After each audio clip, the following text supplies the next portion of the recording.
Hi, you're watching Just the News. I'm Amita Balachandra. Our top headlines for today. India COVID tracker developed by a team of developers at Cambridge University has said that India may see a spurt in the COVID-19 growth rate within days and head into an intense but short-lived virus wave. Now, this is a report according to Bloomberg, where Professor of the Judge Business School, Paul Cutman at the University of Cambridge, which has developed this COVID tracker, wrote in an email, and I quote, "It is likely that India will see a period of explosive growth in daily cases and that the intense growth phase will be relatively short. New infections will begin to rise in a few days, possibly within this week," end quote. Now, the tracker spotlighted 6 states as a significant concern in a December 24th note, with adjusted growth rate of new cases exceeding 5%. Now, this is expanded to 11 Indian states by December 26th, according to the tracker, which corrects for day of the week effects and other variations as well. Meanwhile, India has reported 9,195 new COVID cases in the last 24 hours and a total of 781 Omicron cases, and a maximum of it is being reported from Delhi and Maharashtra. Meanwhile, in its latest bulletin citing global data, the Indian SARS-CoV-2 Genomics Consortia, also called as Insecor, has said that there is clear data supporting very high immune escape potential of Omicron. Now, it also went on to say that initial estimates show that the severity of illness being lower than what was seen in previous outbreaks. Meanwhile, like I said, there's a massive spike of COVID cases in both Mumbai and Delhi, which has seen a massive spike in the number of COVID cases every day. Now, Mumbai has reported 1,377 cases and Delhi has reported 496 cases over a 24-hour period. Mumbai has witnessed a 70% rise in cases and the national capital has witnessed a 50% rise.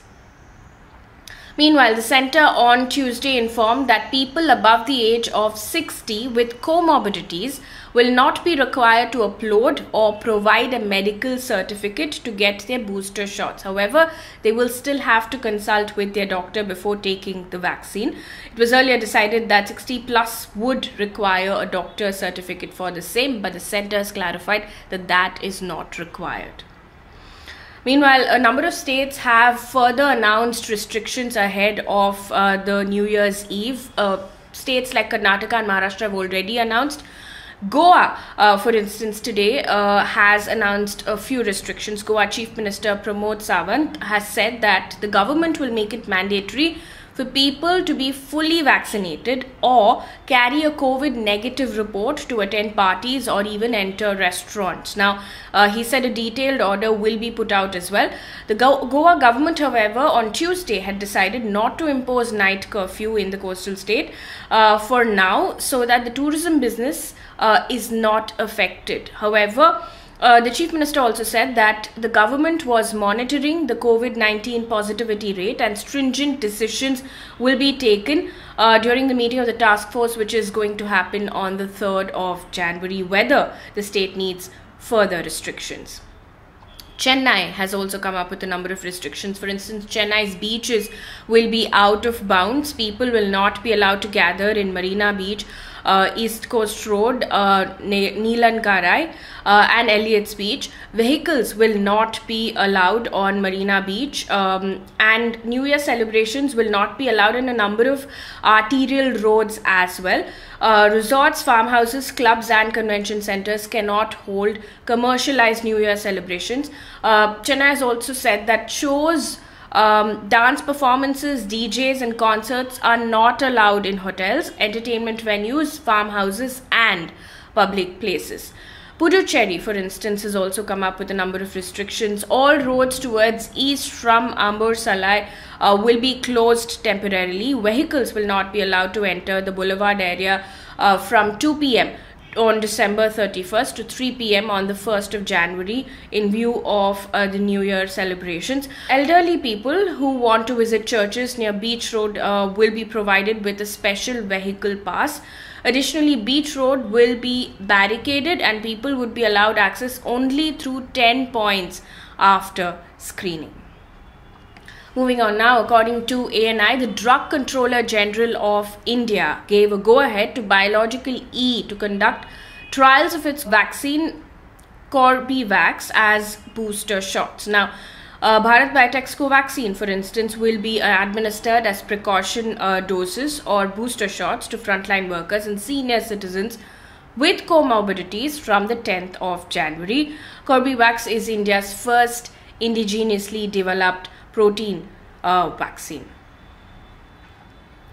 Meanwhile, the Chief Minister of Bihar has said that the third wave of COVID has already started in Bihar. Now, according to Hindustan Times, he said, and I quote, "The third wave of COVID pandemic has started in the state and all necessary arrangements are being made to save the people from it. The medical staff has made various preparations regarding this," end quote.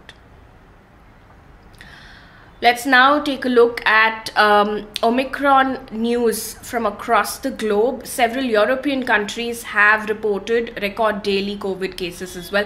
France reported 1.79 lakh COVID cases and the UK has reported 1.29 lakh COVID cases. Now, Portugal, Cyprus, Italy and Greece have also reported a daily uptick in the number of cases despite having high vaccination rates. Now, Bangladesh on Tuesday has begun administering COVID vaccine booster shots amid fears over the Omicron variant. Now, the shots are being given to frontline workers and people over 60 who have taken the second dose at least 6 months ago. The booster shot began in the capital, Dhaka, while the government aims to expand to other parts of the country as well.